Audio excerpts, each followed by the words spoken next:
Good morning, good morning, good morning. It is my Say Reset Monday, and we are back to with another life lesson. We are back with another life lesson. Let me make sure that my mic is hooked up. How are you doing this morning? We're talking about um we're talking about numbing on this morning.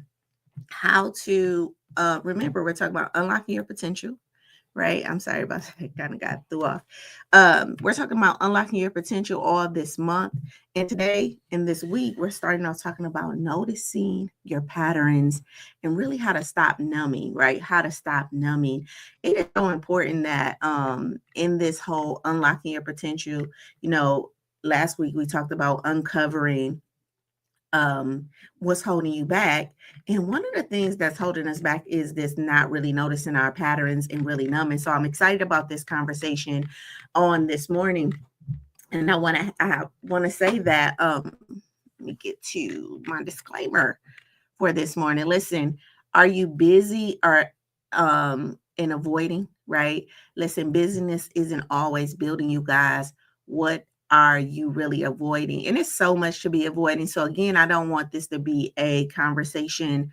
I don't want this to be a general conversation. I really want you to really think, right? Like, what is it that I'm avoiding and why I'm avoiding it? I'm gonna share this story a little bit about me and a little bit about my clients because I think that we don't even know that we're doing it. All right. Listen, busyness can often be a socially acceptable form of emotional avoidance. All right. This lesson or these lessons this week is actually here to invite you to examine how being productive, right, is sometimes a cover up for not wanting to feel, not wanting to face, right, and really not wanting to heal. All right. Not wanting to feel, not wanting to face, and not wanting to heal. All right. So I want to say good morning. It's my Say Reset Monday. All right. And I want to ask you, is it possible that you don't lack clarity? Right. Maybe you're just afraid of what clarity would require from you. Right. Is it a possibility that you don't really lack clarity, but there's this fear of what getting clear may require of you? Listen, the truth is, um, just because your schedule is full doesn't mean that your soul is. It really doesn't mean that you are fulfilled, right? Just because you have a busy schedule and you're doing all of this stuff, it really doesn't equate to fulfillment, all right? Sometimes being busy is just a mask or a way that we emotionally avoid, all right? So if you've been consistently moving, but not really growing, it's probably time to ask yourself, what are you avoiding? Okay, what are you avoiding beneath all of this hustle? All right, avoidance may feel safe, but it's also it may be also silently costing you. All right, avoidance, it robs you of your presence, it robs you of your clarity, and it robs you of your healing. Listen, uh clarity actually requires courage. All right, it requires courage. And the most powerful breakthroughs often happen in those quiet moments that we give ourselves when we fully tell the truth. All right, when we're fully telling the truth. Now, I've noticed that my screen goes back and forth and it tries to get focused, and it doesn't really do that until I go live. Like if I record myself, it doesn't do that as much, and I'm trying to see why do it do that. I I just don't know, but so I apologize. I see it does it every show. All right. So good morning. Good morning. Good morning. Why this session? Really to bring clarity and compassion to the ways that we stay in motion to avoid stillness, right? To avoid being still. And to bring some truth, and the truth that stillness may reveal in our life. All right. Right. This session really helps to uncover the emotional truths beneath the hustle. Okay. So here's my story. I mean, many of us know I literally worked like 18 hours a day, right? It was bad, right? Like so in my 20s, I started off maybe in my teenage years because I was a hairdresser. So I would get to work at like 10 o'clock, but I wouldn't leave till like 2 in the morning, right? And it was this hustle. So a part of it was like a learned behavior, right? But the truth of the matter is, I mean, I started avoiding being home when I started doing hair, right? Like, so I didn't have to be home. I didn't have to really experience my home. At that point, it was living with my mom. in the responsibilities that came with being at home, right? So if it was the domesticated, if it was the expectation of what I was going to contribute and clean up and all of that. And then also maybe just to disconnect emotionally, right? So I'm at work from the time I get out of school and I go to school, then I go do hair, then I get home. Now, when I graduated, the same thing just kind of happened. I got to work at 10, didn't get home till like 2 in the morning, right? But I noticed that as I got older, right, this pattern kept up.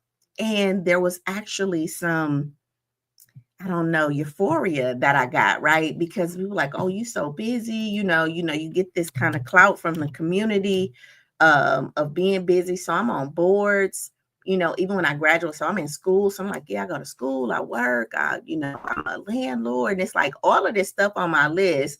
You know, I'm not saying that nobody ever said, hey, she slow down, because they probably did. I just wasn't hearing it, right? I wasn't really listening to the importance of me slowing down. It was just like, this was my badge of honor. I worked 16, 17 hours a day.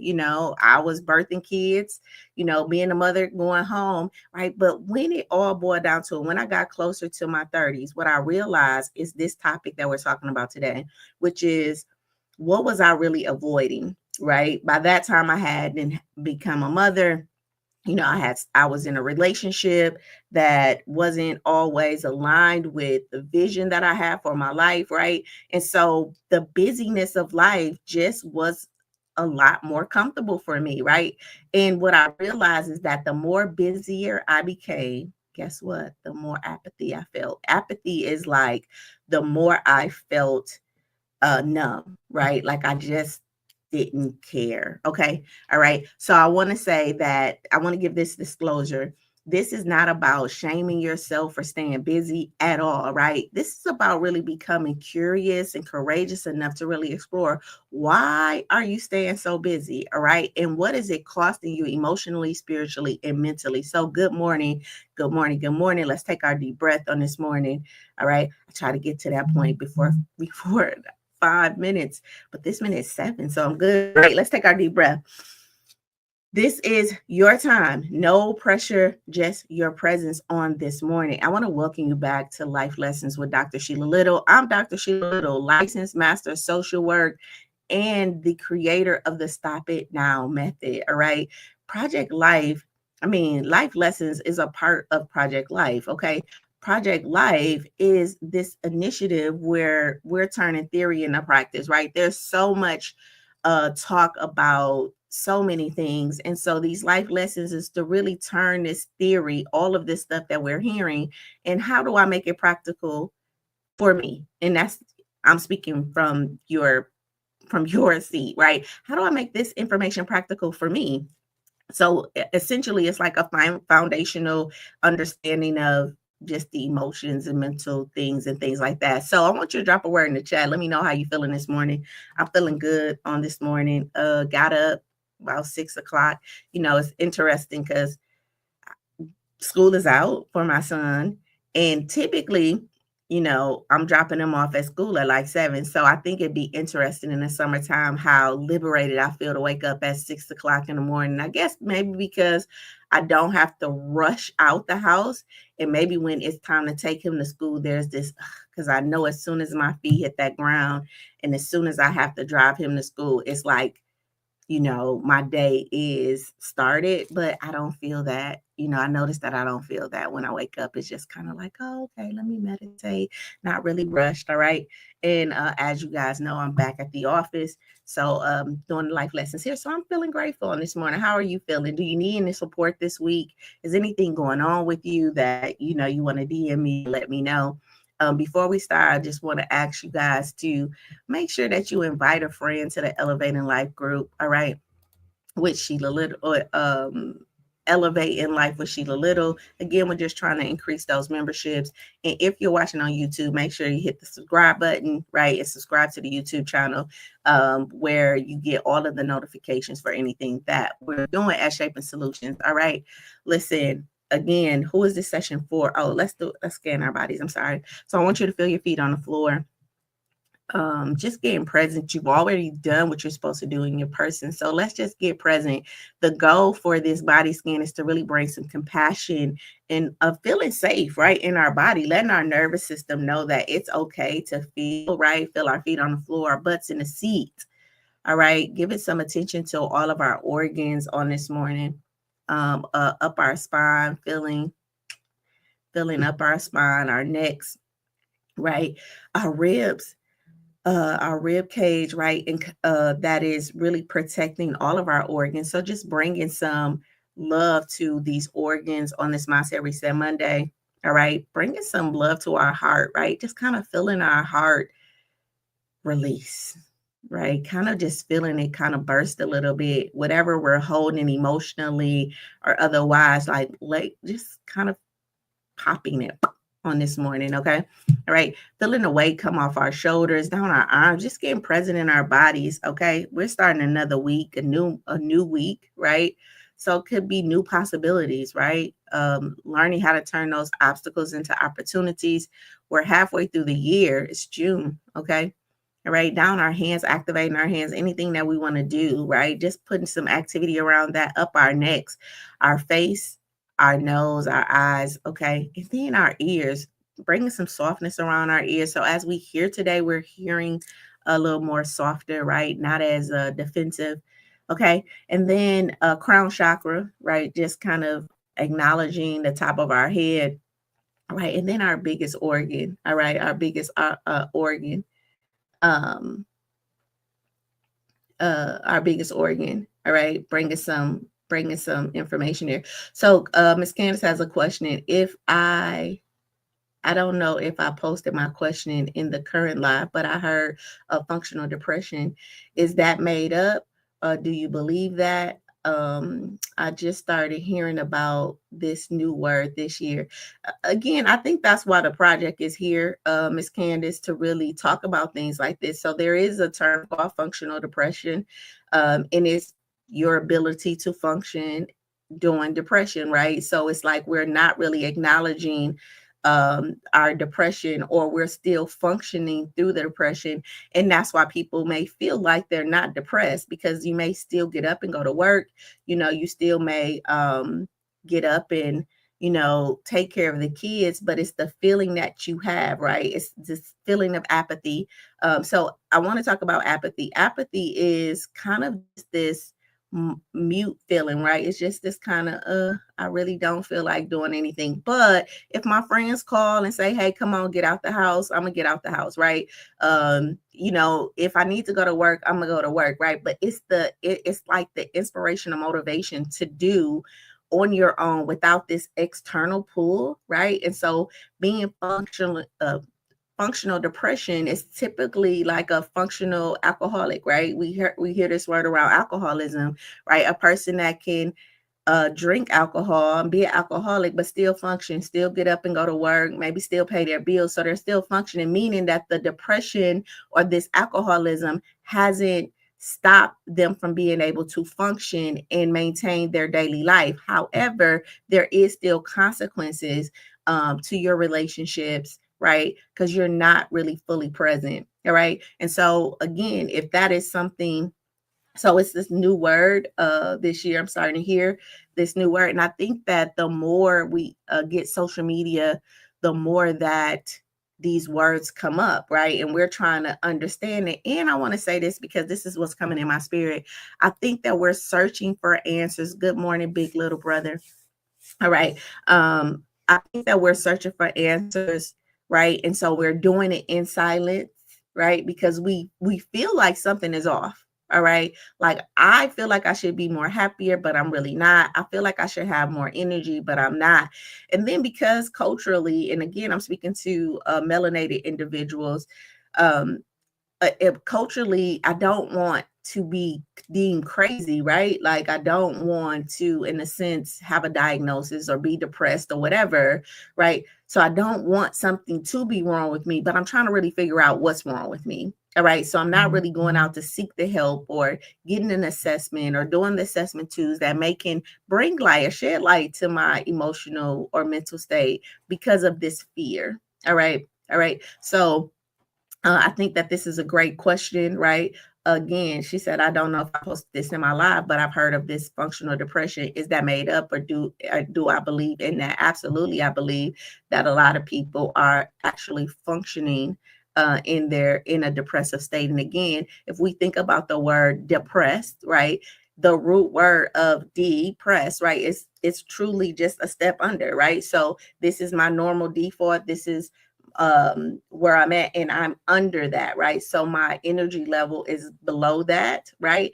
And if you know, in the DMS-5, which is what we use to diagnose, right? If you have severe depressions, you can't really do anything. Like when I worked for community mental health, it was people who were so depressed they couldn't even get out the bed. Like they wouldn't take baths, right? They wouldn't care for their kids, right? It was just this severe chemical imbalance that really created a state where they were not able to function. Okay. So when you talk about functional depression, you're talking about, okay, I'm feeling this state, but I'm still able to get out my bed. But I mean, again, may not have the energy. All right. Okay. So did that answer your question, Miss Candace? All right. So who is put her in the chat if it did for me. All right. So who is this session for this morning? Listen, it's for you if you feel like you're always doing, but rarely getting closer to your peace, right? This is for you if you're constantly exhausted, right? But afraid to slow down. This is for you if you're confused movement with meaning. And this is for you if you want to stop numbing and start noticing what your patterns are trying to tell you. All right. Again, this week we're talking about noticing your patterns, the end, and unlock your potential. Okay. And noticing and numbing, right? Numbing is such a big thing, right? So Miss Candace said, I believe I may have that. I don't want to misdiagnose my problem, but my energy is extremely low. But I get up and I do what I do. I know it's a problem. Okay. So this is where we start to self-diagnose. Okay. So she said, I believe I may have this, but I don't want to misdiagnose myself. And in this case, if you feel like this, Candace, I would say speak to a professional, right? There are skills that you can download off of the internet. I have a skill on my website that you can download. I have an anxiety scale that you can download and a depression scale, right? That you can basically answer these questions to see if you have that. I can actually send you the link when we get out. Or I post the link in the comments so you can do those skills. Once you do those skills and you find out that, okay, yes, there is some depression there, then that is where we go seek help. Okay. That is where we go seek help. Again, a big part of this project is to take the judgment away. All right. Now, the other thing is why, right? Why am I feeling this low energy? Why am I feeling, she said, my energy is extremely low, but I get up and I do what I need to do. I know it's a problem though, right? So this is this pit of me saying, hey, this is a problem. I recognize it's a problem. And a lot of times, like, I don't really know what to do with it. Or this is when we start to function, right, in the problem, right? We know that there's something wrong, but we still function through that. All right. No judgment here. I really applaud you and I thank you, Miss Candace, for sharing this, because again, I think that this is what this week's conversation is about. It's truly about identifying where we are and then getting the help that we need. Now, what I wanted to say, what came up in my spirit for you, and anybody who finds themselves in this, why is my energy low? Okay, these are where is it misalignment? Because remember, a big part of the project too is to start being honest, right? Radically honest with ourselves. And a lot of times we're in misaligned relationships. A lot of times we're in misaligned jobs and careers. A lot of times we are in relationships, could be with anybody, friends, family, right? Intimate partners, right? And so these can slowly start to take our energy away because we're actually using so much energy to stay present, to do the thing that we need to be doing. All right. And then another reason to say, like, why is my energy extremely low? Is it our diet? Are we active enough? All right. Understanding that we just came out of something like a pandemic, right? And I think that we feel like a lot of times things are going to happen instantaneous, but they don't, right? So there's a cause and effect of something. I sat in the house for 2 years, right? I was shut off from the world for 2 years. Now my brain went into what we call survival mode, right? Now, as I'm thawing, right? Maybe I'm thawing and I'm realizing that that may have affected me a little bit more, right? Or that my habits that I created during that time, right, is it probably worked for that time, but I still have these habits now where I'm still in the house and I'm not engaging, right? Because it's habitual for me now because I did it for a year and a half. Okay. And now I still find myself doing the same thing, wanting to work from home, not really getting out in the community, not really doing the things that I was doing before the pandemic. But here's the thing: now it's affecting your energy, right? It's affecting your energy level because you now the what is required of you is more, but you're not actually activated right enough.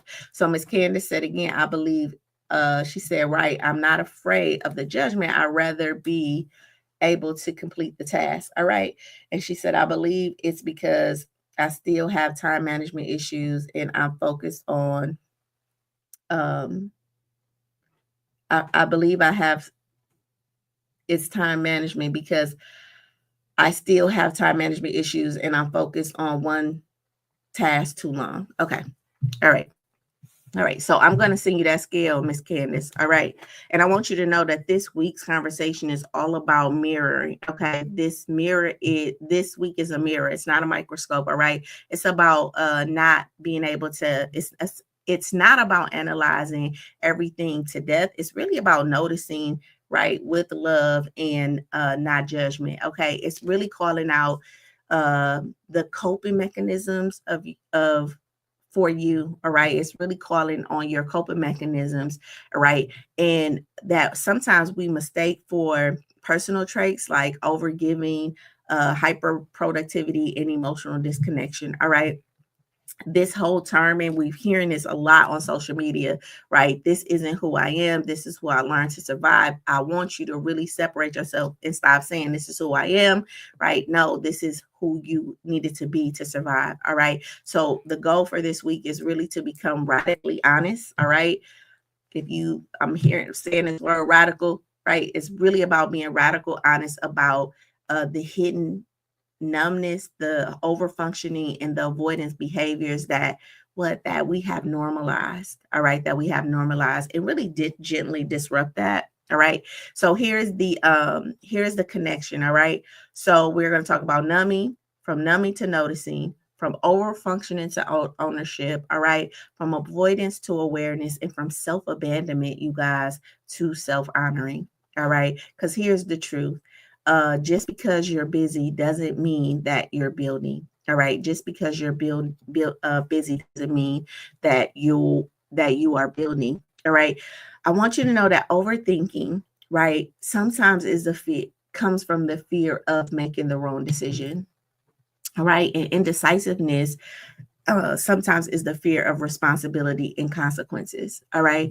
And perfectionism, it roots from this fear of rejection, shame, and not being enough. And then this busyness, right, is this emotional avoidance that is masked as being driven. Why is this important? Because this is what's really going on, right? When we're busy, um and we can't sit down, sometimes we're overthinking, right? Because we have a fear of making a wrong decision. And sometimes we're indecisive, meaning we're not making a decision because we either fear the responsibility of that decision or the consequence of that decision. All right, so that's why we talk about opportunity cost, because a lot of people live in indecision and we have to get out of indecision. And another thing that we do is this thing called perfectionism. And the reason why you're really cycling in perfectionism because this fear of rejection, right? Or shame or not being enough. And all of that keeps us busy, right? And that busyness is really a form of emotionally avoiding and masking by, being driven. All right. All right. Listen, these aren't just time management issues. They are emotional safety mechanisms. All right. And when we keep repeating them because they worked, right? We keep repeating them because they worked up until now.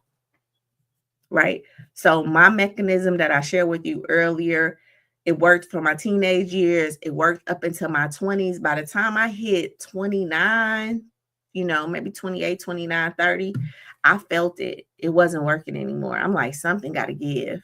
No applause could keep me in this. No, you made it can keep me in this state of, like I said, like I started to get daily, I was diagnosed with daily chronic headaches, right? Because I had become so emotionally disconnected, right? So I'm still smiling. You saw me, you see me on pictures, you see me smiling, but on the inside, I always felt like I was dying. Like, what is going on? All right.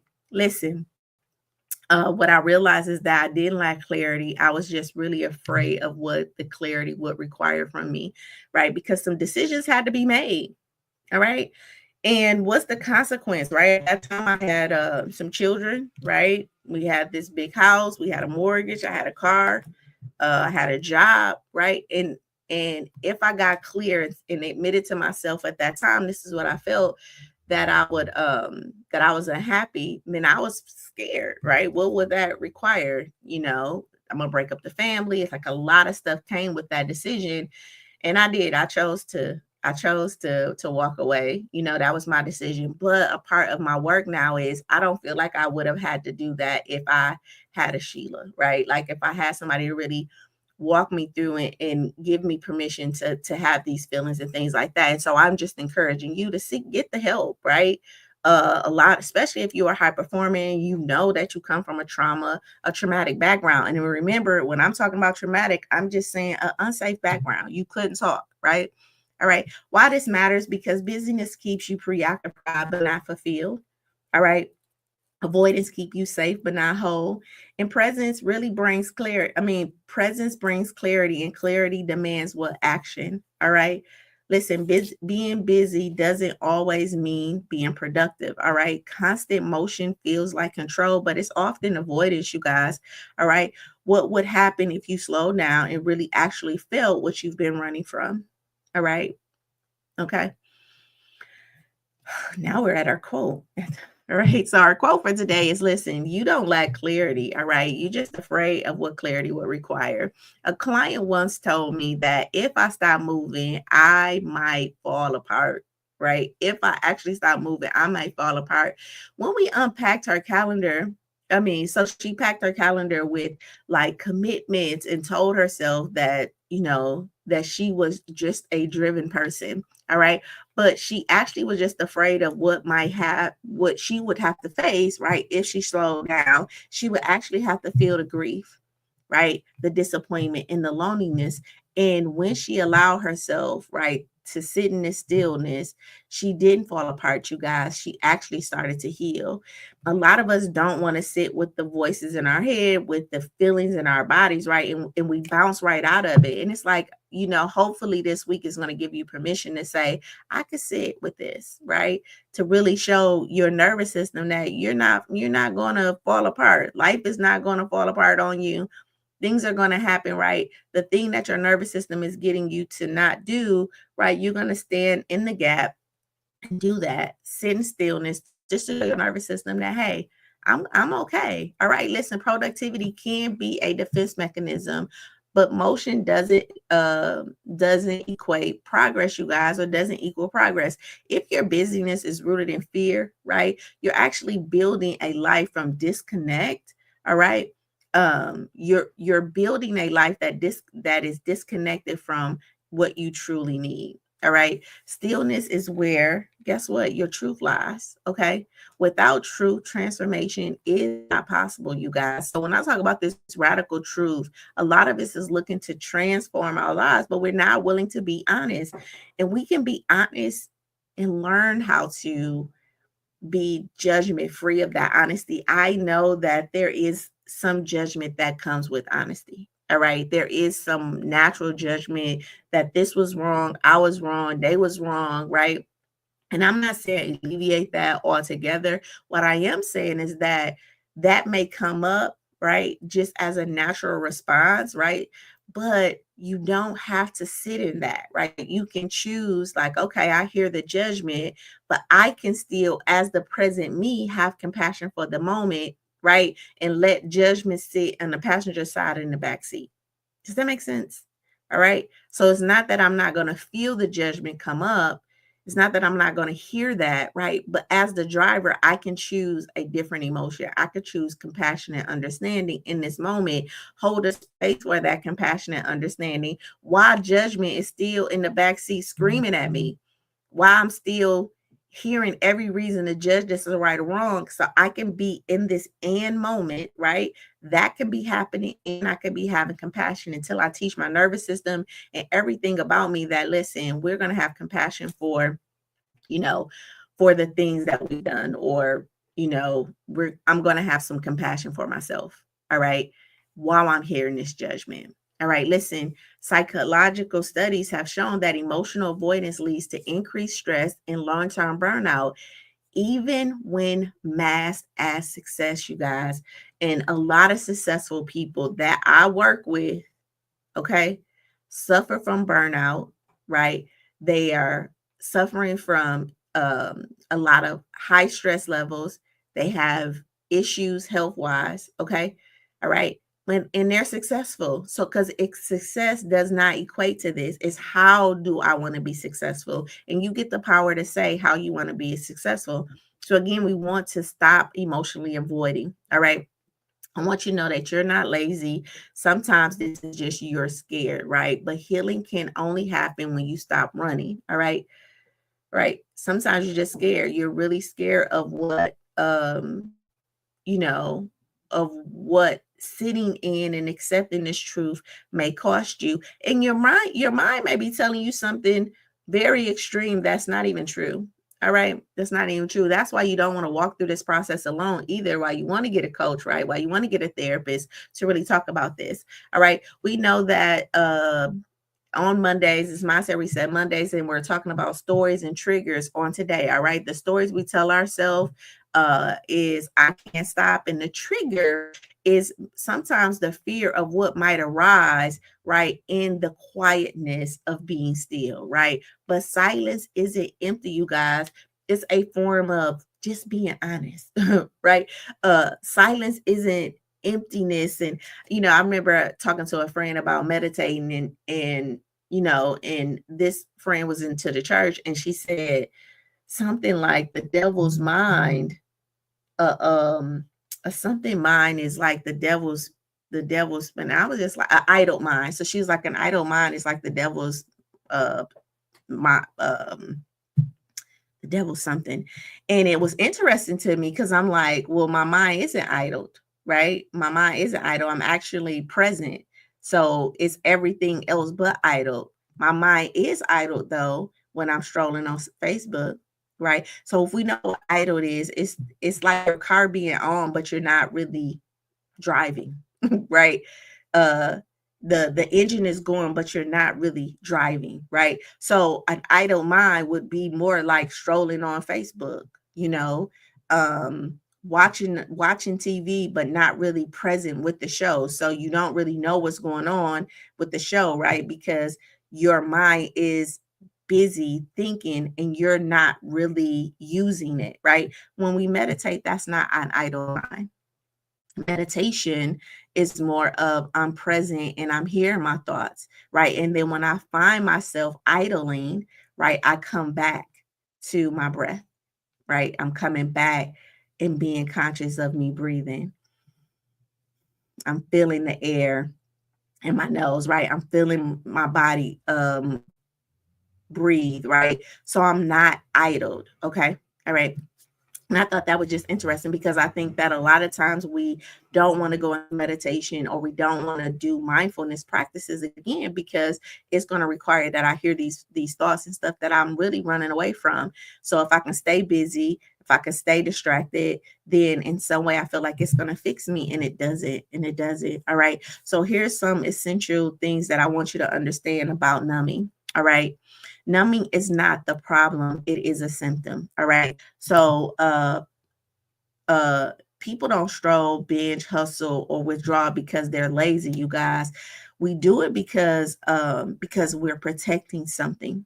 All right. So again, people don't stroll, binge, hustle, or withdraw because they're lazy. They do it because they're protecting something, their nervous system, their heart, or their identity, right? Um, so let's just start there, okay? I just want to start there, not with judgment, okay? Not with judgment.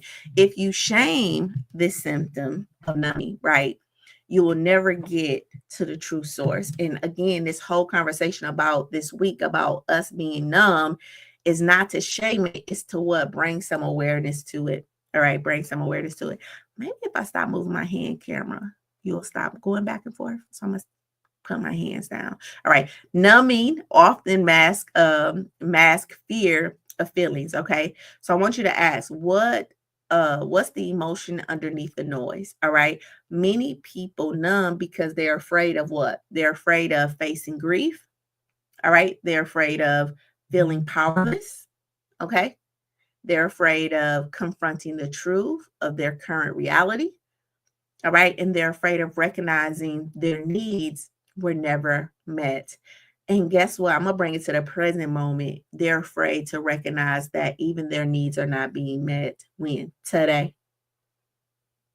All right. So I would rather numb, right, myself. And again, numbing is just like, I won't feel that. I'm going to distract myself. Okay.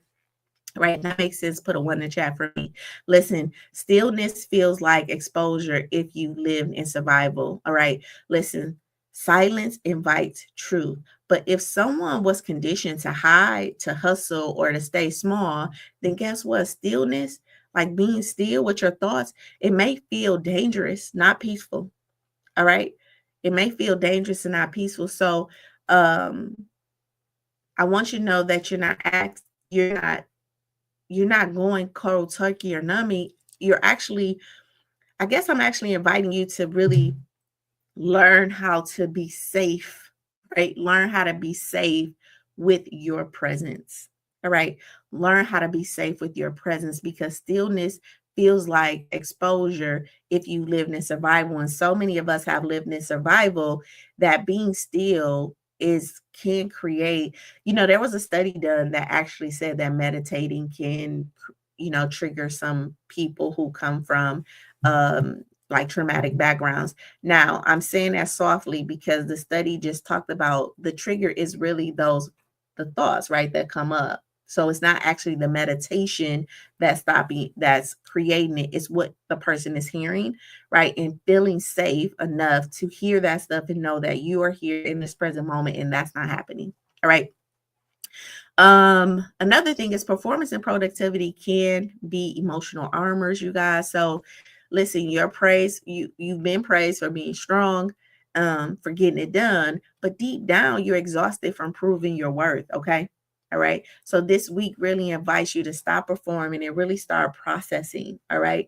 Again, I remember being in college with a book bag on, going and doing hair, and I got this book bag on, and I'm going to class, and this is when I first kind of started school. So, guess what? I wasn't even like passing because this was my first time in college. Okay, so I think I probably was failing out of school, but I had this book bag on, and to my community, having that book bag on and being in college was, guess what? It was a good thing, right? Like, oh, you in college? That's a good thing. Now, what they didn't know is I was struggling like a mug in college at that point, right? Until I started to use the resources that was around me.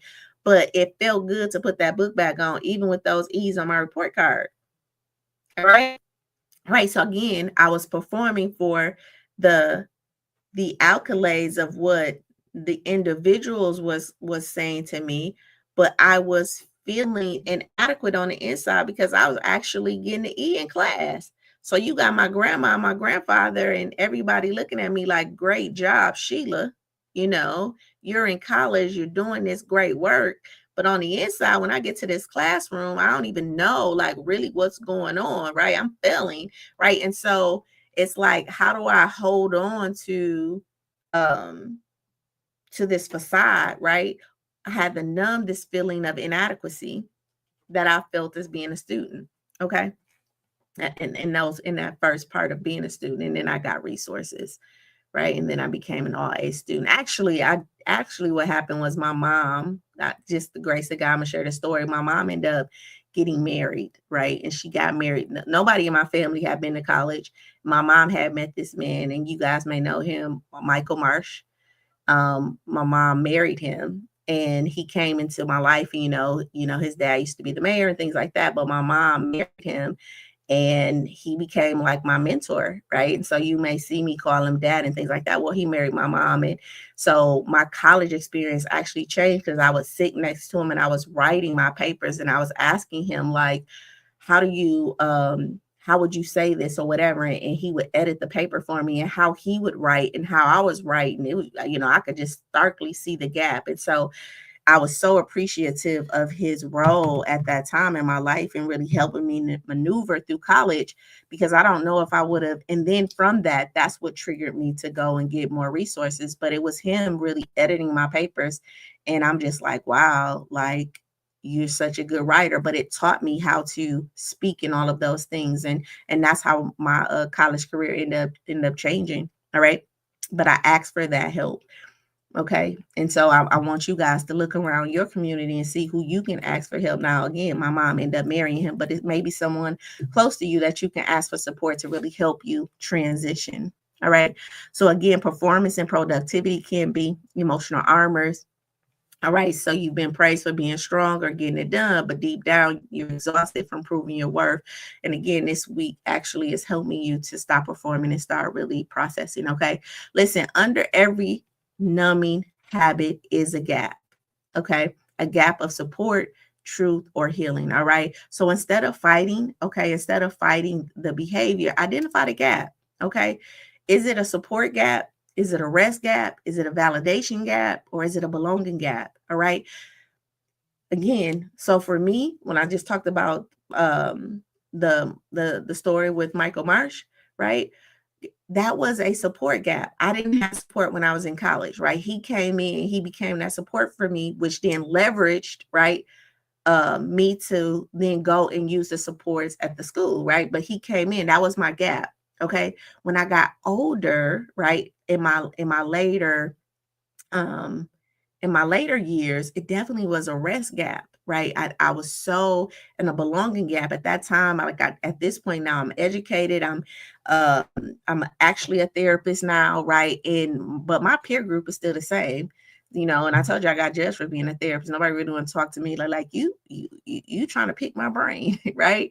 So it was this belonging gap. So I want you to ask yourself, under these numbing habits is a gap. What is your gap? And let's ask that gently. Like, is it a lack of support? Right? Is it rest? Is it validation? Is it that I'm not getting the validation that I need? Now, mind you, or is it a belonging gap? I want to talk about validation because it's okay, right? It's okay if you need validated. Validation is supposed to happen at a certain age, a certain time in your life. All right. The brain needed to be validated at a certain age. When we grow up in communities where that validation isn't given, or the validation is more self-serving, right? Validation, meaning the person that's giving it to you is more validating themselves than actually validating you or feeding themselves versus giving that to you. It's okay as an adult to seek validation, all right, to want some validation. What is not okay, though, is for you to make someone else's opinion of you yours. Okay, because people thoughts of you are not yours, but that's a space that we mature into. Okay, that's a space that we mature into. So where person A may not need to be validated because they have matured to a point where they understand that their words is valid enough, right? Person B may still get a point where other people's thoughts and opinions matter, right? So this validation gap, you may need to get a coach or something like that to really help affirm some spaces in your life, right? Objectively. All right. Again, because filling these gaps can really help the healing process. All right. The invitation isn't to stop numbing here, is really to start noticing. I want you to know this, right? So I want you to know that that as the observer, I want you to be thinking about, like, as you're picking up the phone, okay, what emotions are coming up. When you overwork, what story are you avoiding? Right? This is not about control, you guys. It's really about being curious. All right. So again, this is an invitation to stop numbing and really start noticing. So this isn't about control, it's about being curious. All right. Because you don't have to earn rest or clarity. All right. Most numbing behaviors really come from internalized stories like I don't have enough. I don't have, I haven't done enough to rest, right? I haven't done enough to feel like I'm enough. I don't have enough money. I don't have enough, whatever that is, right? Enoughness to do dot, dot, dot. In this case, I don't have enough, I haven't done enough to rest. Okay.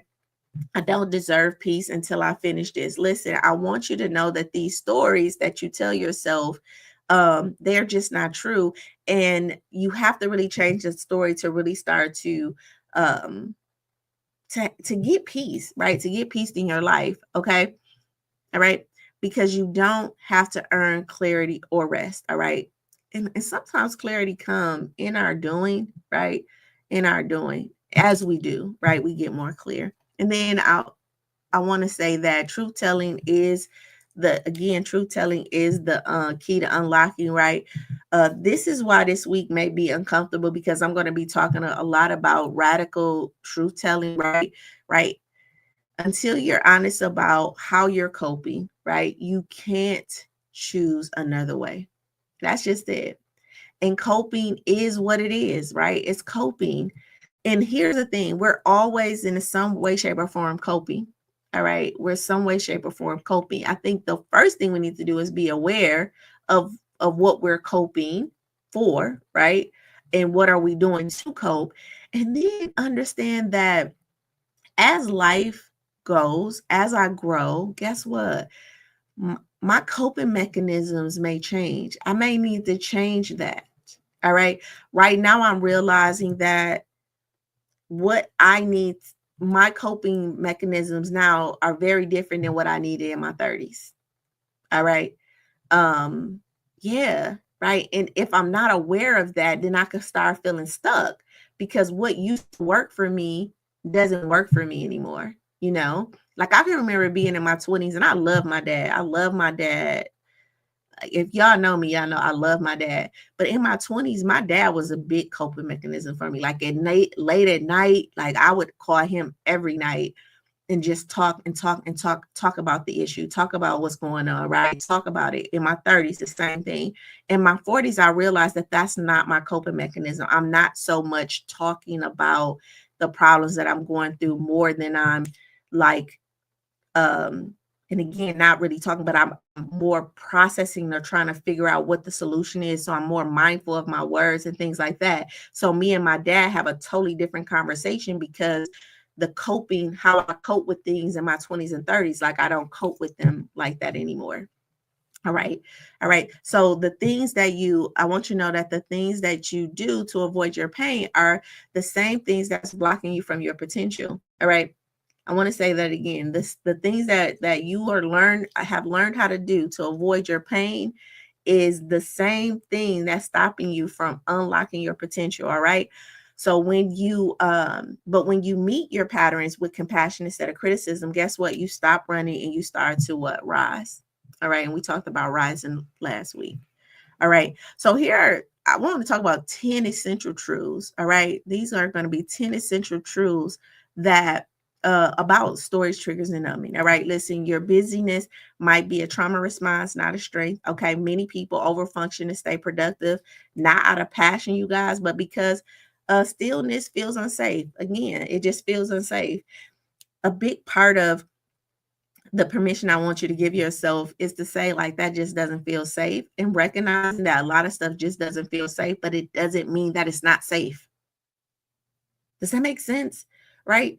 It's, I feel unsafe. And just because I feel unsafe doesn't mean that it's true, right? That's just my nervous system has been programmed to think that it's unsafe. And I need to go and do this thing to show my nervous system that it is safe, even though it feels unsafe. All right.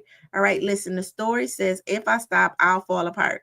That is the hidden story under this. Now, remember, I'm using language that may not be your language, right? So your interpreting may not be like, if I stop, I'll fall apart. You may not hear that, but it may be in your behaviors. Why? You just keep doing stuff. You know you're tired, you know you need to sit down, but you can't sit down. You may not be getting any rest, right? You're not giving yourself permission to stop and just sit and be, right? Without this fear of, if I don't do this, then something gonna happen drastic at work, something gonna happen drastic at home, and something's gonna happen drastic in my life. And when you realize that, listen, you can take yourself out this equation and life's still gonna happen. The work at your job is still gonna get done with or without you. Okay. Your family, they're gonna figure it out. All right. Your friends, they'll manage. Now, would it cause some rockiness? Of course, yeah. But it ain't gonna fall apart and be devastating. All right. And I think that that's a trauma response, the ownership of controlling everything. And then we have to realize that, listen, it's not true. My good friend of mine ended up having surgery and was off work for 4 weeks, 4 months. Now, this person that I don't think missed a day from work would for the reason of, my work is important and my role is important at work. But this thing happened where they had to go into surgery, and now they had to be off work for 4 months. Guess what happened at their job? They figured it out. They figured it out. Them 4 months that person couldn't show up at work, guess what? The work still got done. And when they went back to work, I said, now I hope that this 4 months wasn't just a healing time for you, in the sense of, the thing that it was healing, but I hope that it also gave you a perspective that those vacation days, take them, right? Because as you see, you have not been at work for 4 months. And guess what? They're still moving, right? It's not to say that you're not important at work, because you are, but you also have a life, okay? And we can balance life, right? Okay, if that makes sense, put a 1 in the chat. Or if that's you, put a 2 in the chat. All right. Number 2, avoidance is a form of self-protection. Again, numbing isn't a weakness, you guys. It's wisdom, right? It's the wisdom that was once necessary for you. It was your sophisticated body doing what it needed to do. But when protection becomes a prison, guess what? It's time to shift. Now, when that thing that you doing, that avoidance at first that protected you in your teenage years and your 20 years, now it's a habit, and you don't want to avoid, you want to engage, but you find yourself flighting. Okay, it's time to shift. All right, listen, your habits are messengers, not just behaviors. So procrastination, perfectionism, and overthinking, these aren't flaws, you guys. Again, they're flags. Okay, they're flags showing you where what fear or pain still live. And guess what? This is okay. All right, they're showing you where fear or pain still lives, and this is okay. All right, for this fear and this pain to live, because fear and pain is a part of our everyday life. Okay, but it is about becoming aware of it so we can resolve that. All right. Triggers reveal unhealed parts of us, right? Not brokenness. Again, this triggers is your body asking for healing. Remember, a trigger is just an invitation saying, hey, yeah, something's different. All right. So again, trigger is your body asking for healing, not a reason to spiral. Triggers are sacred information, right? There is giving you this information that, yeah, it's an invitation to do something different, to become aware, to get present, right? And that's a learned process, because when you're triggered, you naturally, again, it's like, to me, so I don't know if you ever watched Lucifer, but anyway, in Lucifer had a brother named Amenadiel. Amenadiel could slow down time. Okay. So one day, Lucifer called Amenadiel because Amenadiel could slow down time. So the dude went to shoot the gun. Okay. So he shot the gun. The bullet came out. Lucifer called Amenadiel. So mind you, the trigger is the gun, right? So you trigger, boom. So then Lucifer picked the gun, now the bullet then came out the gun. He just took the bullet, right? He took the bullet and removed it. To me, that is what you do manually, right? Like it's you stopping time. It's you saying, okay, the bullet is, I pull the trigger. I feel this way. And in some way, I'm going to slow down time. I'm going to get present enough. So where that bullet would have hit before, I'm intervening. I'm saying, nope, you're not going to hit that. Does that make sense? Right? Because sometimes we are not going to be able to stop the trigger. It's happening.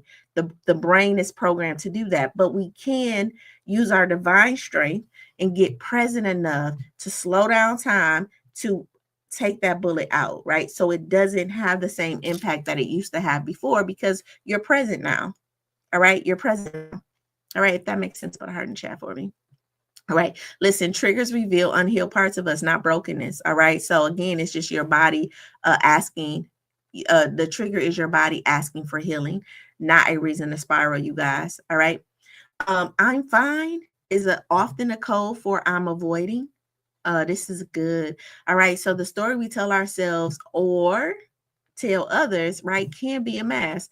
Okay. So silence can look like strength, but it's often self abandonment. So sometimes we'll tell ourselves, I'm fine, or we'll tell others we're fine, but it's truly me avoiding what the conversation, avoiding the feelings that's going to come from the conversation, avoiding your reaction, the reaction I think you're going to have if I share this, right? And so I may just be like, I'm fine. It's fine. All right. All right. The inner critic thrives in silence. We know this, right? Over weeks and weeks and weeks. The inner critic thrives in silence. So when you don't confront your thoughts, the loudest, often most negative voices take control, right? And that voice is usually inherited and not divine. I'm saying this because when you get silent, you will hear this inner critic. All right. You will hear this inner critic, and that's why you have to put them in the side. Okay. So silence is going to come with some uncomfortableness. All right. Distractions create distance, often from yourself, right? So strolling, overworking, snacking, and overgiving. These are ways that we disconnect from pain and also from our purpose. All right. And also from our purpose. Healing begins with honesty, you guys. All right. You do not need to fix everything today, but you do need to stop pretending. All right. You do need to stop pretending or learn how to stop pretending. All right. And we do that with self-awareness because self-awareness is the first key to really unlocking. All right. Unlocking your transformation. Last couple of things is your nervous system may associate stillness with danger. Why? Because of what the inner critic is going to start telling you, right? So if you grew up in chaos and unpredictability, calm may feel foreign. All right. Which then can trigger what? These, like, why are you doing this? Don't sit right here. You know what I mean? And then numbing becomes a strategy to really survive, right? These calm moments. But if you really want peace, know that peace, as a part of peace, is silence. All right. And being comfortable in your silence. All right. All right. And then last but not least, listen, you're not lazy. You're just layered. You're not lazy. You're just layered. Listen, before you shame yourself for not being consistent, I want you to understand what you're avoiding. All right. You might be carrying emotional weight that's not even yours, right? When I say you're layered, listen, layered from what? All the stuff that has happened in your life, the stuff that happened in your mama life and your daddy life. All right. And then your 4 grandparents, and then your 8 great great great grandparents, right? And then your 16 great great great great great grandparents. You got you. You got your 2 parents. You got your 4 grandparents. You got your 8 great great grandparents, and you got your 16 great great great great grandparents. All right. Right. And so a lot of times you're not lazy. You're just trying to navigate these layers, right? These emotional layers, these genetic things, these things that really have sometimes nothing to do with you. And we really have to learn what's ours and what's not ours, which is why we have to have compassion. All right. All right. Our biblical wisdom on this morning is be still and know that I'm God. That is Psalms 46:10. You guys, listen, stillness isn't passivity, right? It's spiritual alignment. It's a holy phase that restores perspective. What this really means is this verse is not calling. This verse is not a call to inactivity, you guys. It's a sacred invitation to pause, to surrender, and to reconnect with what? With the divine presence from within. Okay, the divine presence within. All right, it's about shifting from knowing to being. All right, from the noise to knowing. All right, most people associate power with movement, but here's the truth. Okay, inner power is found in your stillness. Stillness is where clarity, conviction, and connection are born. All right. When we're constantly busy, we often miss the whispers of our soul, the healing nudge from the spirit, and the direction that comes from this inner alignment. All right. So stillness is not just physical, it's mental and emotional, but still being still is the foundation of being human. All right. It's the foundation of being human, and it's the foundation of being honest with yourself. All right.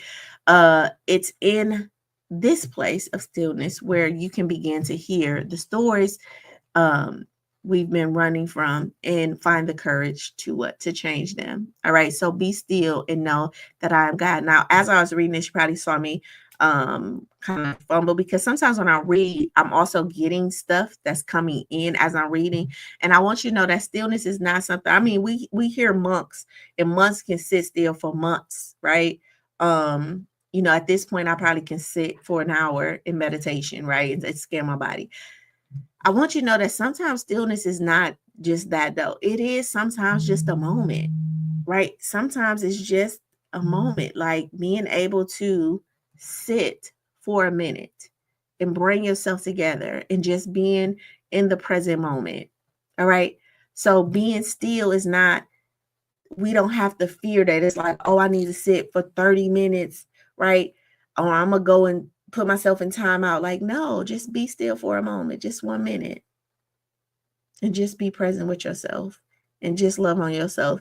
And that time can condense time, or bring time, and just that present moment can recalibrate, because it's as if you're taking yourself out of a loop for a minute. And that minute of taking yourself out of a cycle could change that cycle infinitely. All right. All right. And then if you do that enough, if you say, okay, I'm going to take myself out this loop for a minute, and then I'm going to take myself out this loop again for a minute. Because remember, we are habit forming creatures. So what you're doing is you're in a loop. You're in one of your loops, or you're in someone else's loop. So when you say, okay, I'm going to get present and I'm going to step out this loop for a minute, you're actually changing the loop. You're changing the dynamic of the loop. If you say I'm going to get present, I'm actually going to hear what this person is saying, and I'm not going to listen to respond. I'm just going to listen. And I'm hearing them, right? That's changing the loop, right? Because if you only used to listen to respond, and now you're still and you're listening to listen, you just change the dynamic. Okay. And you do that enough, and I'll guarantee you start seeing a difference in your life. All right. All right.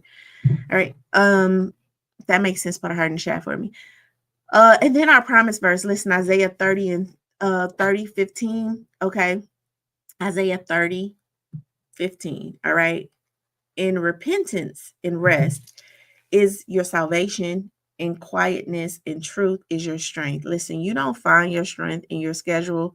You really find it in your surrender. Okay. Listen, in repentance and rest is your salvation, and in your quietness and trust is your strength. What this means is this verse is really dismantling the belief that hustle is holy. I know. We grew up in a hustle world, right? Hustle, work hard, put in the work, don't get no sleep, no, all of that, right? But this verse is contradicting that. It's saying, hey, in repentance and rest is salvation, and quietness and truth and trust is your salvation. All right. Listen, this verse really dismantle the belief that hustle is holy. It reminds us that healing, salvation, and strength often aren't found in overworking or overfunctioning. All right. That they are found in repentance, which means to turn, right? And found in rest, which means to restoration or restoration, right? And in quietness, which reveals what? Truth. And then in trust, which which requires faith in something beyond what? Your performance. All right. All right. Listen, when we numb with busyness, we are often avoiding something deeper. Okay. A belief that we're not enough unless we are what? Producing. All right. But this verse teaches us that our real strength doesn't come from striving, it comes from what? Surrender. It comes from us surrendering. And the surrendering is not just a one time thing, it's something that we're doing over and over and over again. All right. We're surrendering over and over and over again. Just like I got to drink this water. I'm going to drink about this 8. I'm going to drink about 10 of these today. All right. It's something that you're doing to do over and over and over again. All right. All right. So the scripture is the divine mirror to the habits of overdoing. All right. It teaches that our liberation doesn't come from doing more. It actually comes, but from returning to ourselves, resting in our identity, and trusting the voice within. And we know that those three things are learned, right? One, learning rest in my identity. I have to really understand my identity, which is the learning curve, right? To return to myself, right? I need to know that there is a self to return to and honor that, all right? And trust this voice from within. Well, I have to know that there's a God in me, all right? And just the knowing part could be the first step to even applying this verse, okay? Knowing that there is a you to return to, understanding whose you are, what your identity is, and then trusting this voice, all right? All right, listen, together these verses really give all of us permission to pause in the direction in that pause. Okay. All right. They remind us that stillness isn't weakness, it's spiritual strategy. All right. And when we stop avoiding the truth, we can start what? Unlocking our potential. All right. For the individuals who are consistently moving, consistently proving, and consistently numbering, guess what? These scriptures aren't just ancient texts. They're actually healing keys that are telling you that you don't have to earn your worth through activity. Guess what? Your peace, your power, and your next step. It all begins with what? With your silence and your presence. All right. All right. So I got to ask you a question. What would stillness reveal that busyness have been protecting? All right. What would stillness reveal that business have been protecting? Let's put this into practice on this morning. What I want you to do is I want you to pause your productivity for 10 minutes. All right. I want you to set a timer and just sit still. No phone, no task, and no distractions. All right. All right. So this one thing you can do. And if 10 minutes is too long, do 5 minutes, do 3 minutes. That's why I like the the Headway app, not Headway, Headspace app, because you can do a minute, you can do 2 minutes, right? Okay. The second thing you can do is track your avoidance habits for 24 hours. So know every time you reach for your phone, you overcommit, multitask, or fill a space with doing. All right. What were you feeling right before that distraction? All right. And then the third thing I want you to do is write a truth, right? Finish this sentence in your journal. I've been avoiding what? Because I'm afraid it might mean what? Then write. But the truth is, all right, I'm going to put this one out for you so you can see it.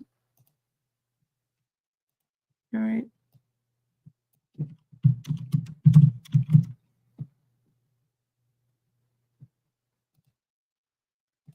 All right. So I want you to write a truth. Finish this statement, right? I've been avoiding what? Because I'm afraid it means what? And then I want you to write the new truth. But the truth is, I'm gonna give mine. So I've been avoiding domestication, right? I feel like whenever it's time to get domesticated in my home, like I definitely will get and when I say domesticated, like it's like the deep cleaning, the like that type of stuff. And I'm saying because I'm afraid that it means that, yeah, that I have slowed down my life. If I was in a relationship, I would have thought that it meant that he had me, right? But the truth is that, living in a clean house is actually brings me peace, right? And that these routines of keeping up the house is not just modeling my gift and not just modeling that I'm worth this, right? But it's also teaching and modeling for my boys and the people that come into my house how to respect my home. All right. So that's how that looks. I've been avoiding domestication, right? Washing dishes, things like that, from fear that it may mean that I've slowed down or that I've settled or that this man got me, you know, right? But the truth is that, you know, taking care of those things in my home is actually modeling good stewardship, right? It's actually showing myself and that I love myself and I love my things, and it's actually showing honor, right? Okay. All right. All right. Journal prompt for this morning. What have I been busy avoiding or been using? What have I been using to avoid? What have I been using busy to avoid? All right. All right. The affirmation for today is I am safe in my stillness. Listen, and I trust what I trust. Let me write this. Let me show this to you guys. Listen, I'm safe in my stillness and I trust what surfaces, right? Whatever surface, I can handle that. Because guess how I know I can handle it? Because I've already been through it, right? Because I've already been through it. And then our intention for today is I choose. Oops, the intention for today is I choose presence over performance. All right. I choose presence over performance. All right. And then our bonus challenge, if you want that, is listen, I want you to schedule 10 minutes, and do nothing. Just sit and do. What I realized, so you remember it was like and I must say this, it is very vulnerable. So, people vape, right? And so I remember like doing a vape. Okay. And what I realized is like the vape was like everywhere. So if I had drunk or something like that, like I would vape or something. So I don't vape anymore, right? But what I realized when I stopped vaping is this doing thing. Like a big part of the habit of vaping was this need to do, right? This need to be busy, right? Because it wasn't anything that you know what I mean? Like I'm just sitting here and then I'm vaping, or I'm, go to the bathroom and I'm vaping. And it's just like, no, like you don't, it was just need to do something. My phone the same way, social media, right? It was just like, I'm not doing anything. Let me just pick up my phone and stroll. And guess what? I'm not even really looking at the stuff that I'm strolling. It just this need to do something, right? And so this practice of really sitting and doing nothing for 10 minutes, right? And just being and listening, right, is really training your body that I don't have to do. I can just be still, right? And it is a nervous system kind of response, really helping your nervous system to come back to center and saying, hey, I don't have to do anything. And that just speaks to a deeper level of what? Of doing. So many of us feel like we have to be doing something, and you don't.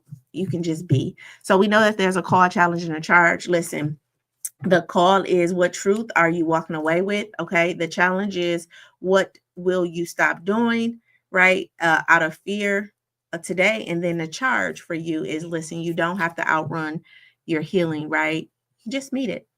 All right. You don't have to outrun your healing. Just meet it. Listen, I want you to know I love you. I love you. I love you. And I want you to know that if you can shape it in your mind, you can have it in your life. Listen, I love you. I love you. I love you. I will see you tomorrow for Transformational Tuesday. And we're talking about really overgiving as a form of self-abandonment. All right. You don't want to miss that session. Miss Erica said, I needed this today. Oh, thank you, Miss Erica. Yeah, definitely. We have to stop numbing and get present. I did watch your live yesterday, Miss Erica. I think that you brought up some good points about you brought up some amazing points in regards to what we need to do as a community and things like that. I'm gonna bring you on my show one day because I do think you have great points. But I do think it's in the doing, right? A lot of our even so Erica had a live yesterday and she was just talking about how to bring the community together and really taking ownership, right, as parents of what our kids are doing.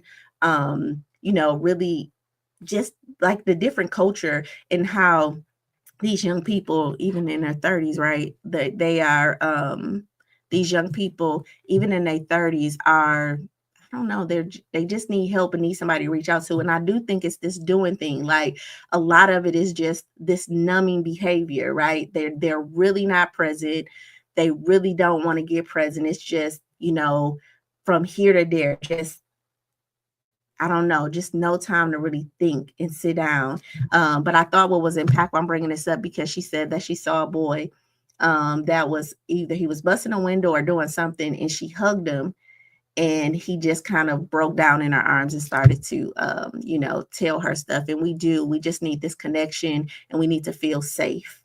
And I brung this up because I think that underneath all of it, Erica, is this need to feel safe in our community, safe to communicate with our kids, right, and safe to really speak to the problems that we're having, and safe to this emotion, right, these emotions that we're feeling. If it's uncertainty, if it's fear, if it's whatever, just feeling safe that, okay, that's the emotion, but we're gonna be okay. All right. So I thank you for, sharing your thoughts on that. All right. So again, we're talking tomorrow, Transformational Tuesday, overgiving as a form of self-abandonment. This week, we're talking about numbing, stop numbing, noticing your patterns as we start to unlock our potential. I love you. I love you. I love you. And I will see you tomorrow for that life lesson. Till later.